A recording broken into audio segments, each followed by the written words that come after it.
Welcome everybody, and thank you very much for this nice introduction and for being invited here. I'm very proud to be here because honestly I have to say my community where I'm stemming from is more the audiovisual archiving. But nevertheless, we see that the basics are so close related, and certainly our course will try to serve best possibly the museums as well.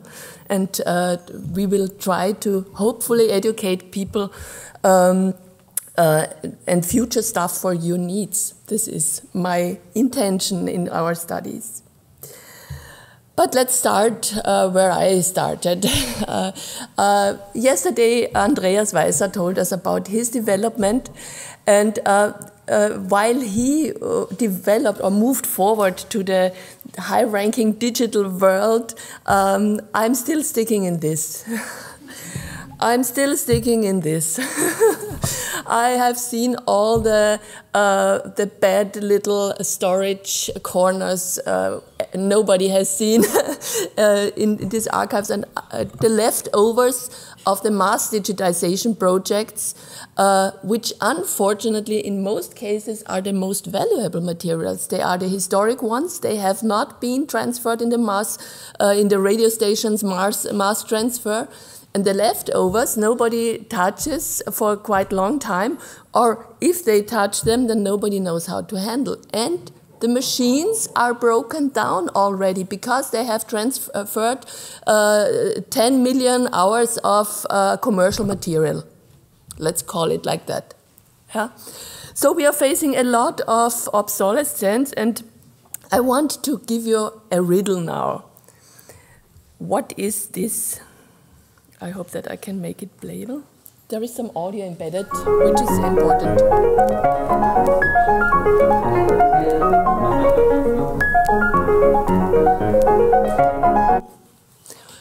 It looks like an artistic video, but what is it? You know it. Well, it's the dinosaur technology of audio. It's a PCM encoder, decoder, a PCM adapter, Sony PCM F1, the first somehow portable digital device. The problem is the device had only one AD converter and an analog output. So the AD converter was converting left channel, right channel, left channel, right channel, and the delay between the two channels was compensated on the analog output. But if you are lucky to get the only device that has a digital output, or if you are even more lucky and have a modification kit brought up from somewhere near London, then you can modify your machine, then you have the digital output, but you have the delay. So that's about audio, video, obsolescence, technical challenges we are facing. Even if not too many materials have been recorded, later on the system was expanded to different other formats, like for example half-inch Betamax cassettes, and then also VHS. And later it was also used in professional studio surroundings, and we have thousands or 10,000s of professional tapes on this format, which has to be extracted somehow if we want to keep the master generation alive and not the copies only. So what are our challenges?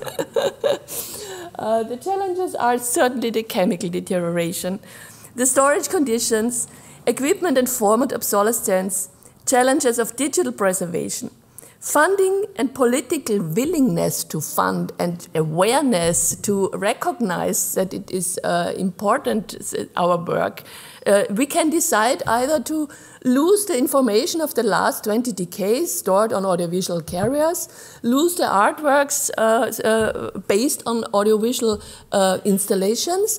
We can decide this and feature other technologies, but we can also decide to keep it alive and to keep our memory, our identification. For many people, where I have worked a lot in international regions, and in regions where I was a little bit thinking about, I'm going to Sudan to save tapes. I'm not going to Sudan to save babies from dying. I'm going there to save tapes and to tell people how to safeguard their audiovisual materials. And on the other hand, I thought, okay, well, it's a peaceful job, and it's their identity. The music recorded in this this archive was indigenous material, politically sensitive material, the history of their whole country stored in one archive, and we let it rot. Yeah, that's the problems I have been facing so far. And now, after I'm also a part of this dinosaur technology from my origin, and I thought, okay, before the dinosaur extincts, I'm heading over to another job, and I try to hand over my knowledge best possibly with our new recently developed or opened course on the bachelor course. It's a full 5 years bachelor master study on conservation and restoration of new media and digital information. And I would like to start with a short video, again a riddle to keep you a little bit.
So, what are we heading out for? Well, we are heading to all cassette kids, computer nerds, film buffs, technology enthusiasts, follow our studies, try to learn about this technology. This course is dedicated to persons who are leaving school, so they do not yet have their orientation, and this is a little bit my problem, because, so what is our aim? Our aim is to gain extensive knowledge and skills in the areas of long-time preservation of media art, tangible and intangible cultural, archival and library assets in the fields of photography, film, audio, video and digital information.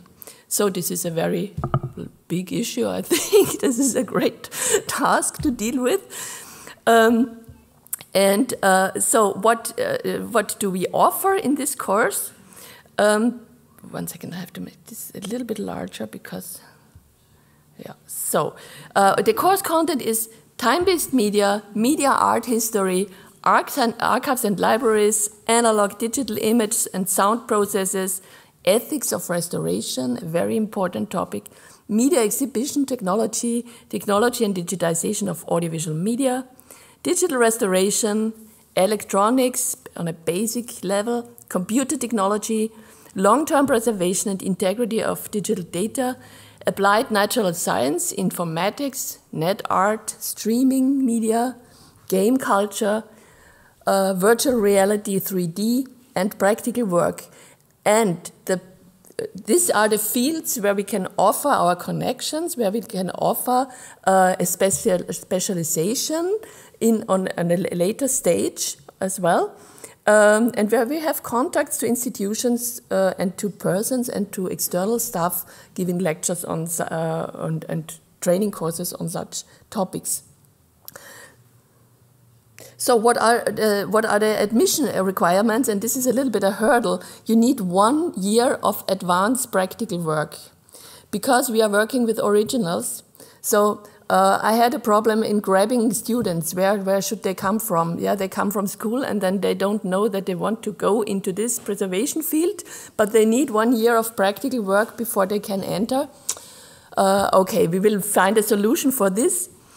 Anyway, the bachelor consists of 7 modules, focusing on documentation and media competence, chemistry and applied natural sciences, humanities, art technology, material science, and active and passive conservation, practical internal and external project work, interdisciplinary studies within the academy, and the final exam. And it can be followed by 4 semesters of a master. And within this master, you have 4 modules, which comprise material sciences, archaeometry, art technology, conservation science, modern objects and contemporary art in form of practical project work, and scientific work and the final thesis. And optional, we can offer also the PhD studies in Stuttgart. So our topic range from the very oldest audio media to our huge collection of video devices and video-based activities. We will be able to safeguard these materials, and we will also able to optimize pictures and film materials, for example, here by the removal of crystallized deposits on a movie film. You can see it before and after cleaning. Yes, here also an example of before and after cleaning. We will talk about material, learn a lot about material science and physical and chemical restoration. Like here, for example.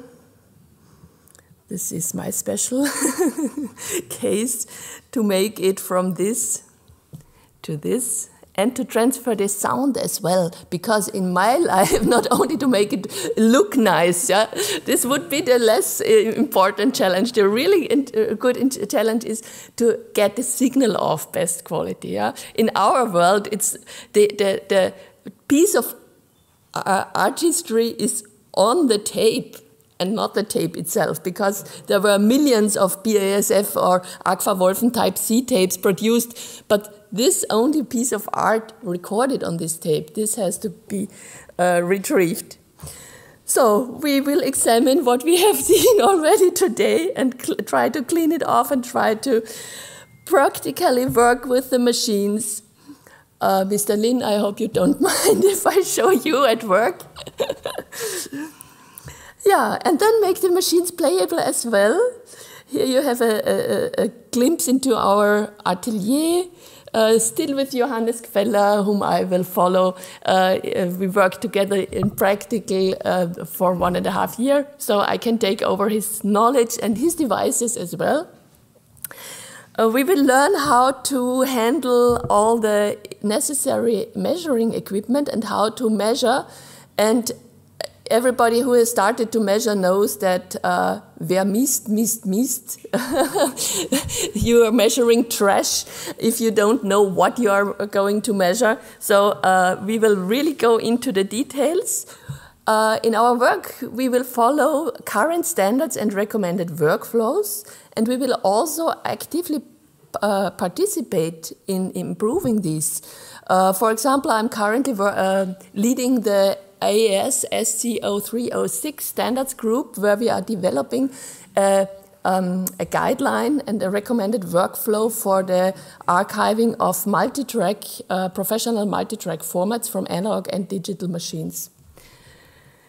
Yeah, we will learn about the optimization of signal extraction from the various formats, yeah, optical cylinder replay, for example, or optimize the transfer of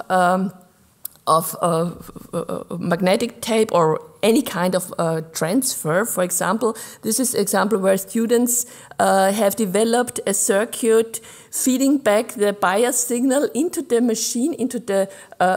machine, and correcting with by the help of a sensor head, correcting the speed fluctuations already on the fly in the analog domain, which is very nice. idea. So we will ask ourselves the question, is this data trash or artwork? We will find it out. It will take some work, most probably, but hopefully then we will be prepared to replay this media again. And very important, we will also learn how to correctly document metadata. This is an example from the collection Oskar Sala. Oskar Sala was a pioneer of electronic music, and he created the sounds for Hitchcock's birds. The birds are no natural birds, they would have been much too nice. Yeah, you need this freaking sounds. And this is what he created on his Trautonium, Oskar Sala. And this is the original master tape, which was in my hands, fortunately, from Oskar Sala, synchronizing Hitchflattern, so the birds' movements. It's a sync tape. And here, this is what we found on these tapes, yeah? Markings, directions, metadata that in every standard transfer could be left over somewhere behind on the original. So documentation and keeping such documents available and accessible for future research, I think, is very important. But we have the great opportunity to have a wonderful Pike installation in-house, but we have also the burden to keep it running. So it's always funny what happens if you power it on. How many monitors will change in color or not play or whatever. Anyway, media installations is one of certainly of our focus, but also the digital world. We can definitely not ignore this part. To the contrary, it's more and more important to create and to find codes to detect hidden digitization artifacts, to go a little bit into the forensic world as well, because this is you always have to ask yourself, what are we doing and where are the limits of our systems we are working with? Digital restoration. Here you see the removal in the spectrum in the spectral domain of a distortion in an audio file, but the same is for video as well. And we will ask ourselves ethical questions. How far can we go? How far should we go? Where is the limit of restoration? Where is it given? And sometimes, in some cases, unfortunately, we will be too late, but then we will go on watching the decay, doing research on the decay and try to bring people to advance research and the interest in still this material-based research. There is still so many basic research missing. We are not yet fully convinced or knowledgeable about how the decay of which byproducts influence themselves on the storage area and what are the decay problematics. So we are cooperating with heritage institutions on a national and international basis, such as libraries, museums, archives, documentation centers, and so on. And the previous master course gradients are working, for example, at the Staatsgalerie Stuttgart. And some of our people are here. Haus des Dokumentarfilms, Landesfilmsammlung Baden-Württemberg, Landesarchiv Baden-Württemberg, Staatsarchiv, and so on, and several national and international institutions, Bundesarchiv, and so on. So we are trying to improve our connecting, to reach out and to serve the market best possibly. So students have the chance to set their focus, and we will best possibly support them in getting the connection to the institutions where they can work with their interested materials and their interested topics and bring them during their practical work, especially in the master phase, connect them and lead them into the ability of getting a job, hopefully soon. And in the very end, another riddle, the last one. Yes.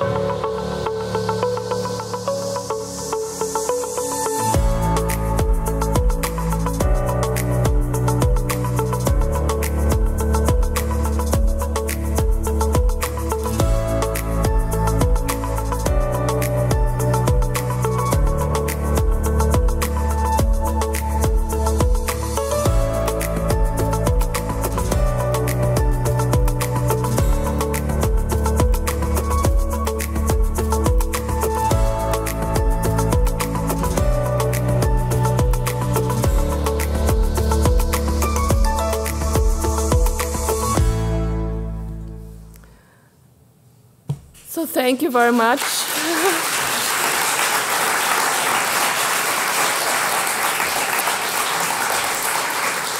And as the very, very final word, I would like to thank already in advance my colleagues, Mario Röhrle and Camille Oedegaard, who are specialized in some of these topics, and certainly all our external specialists. Thank you very much.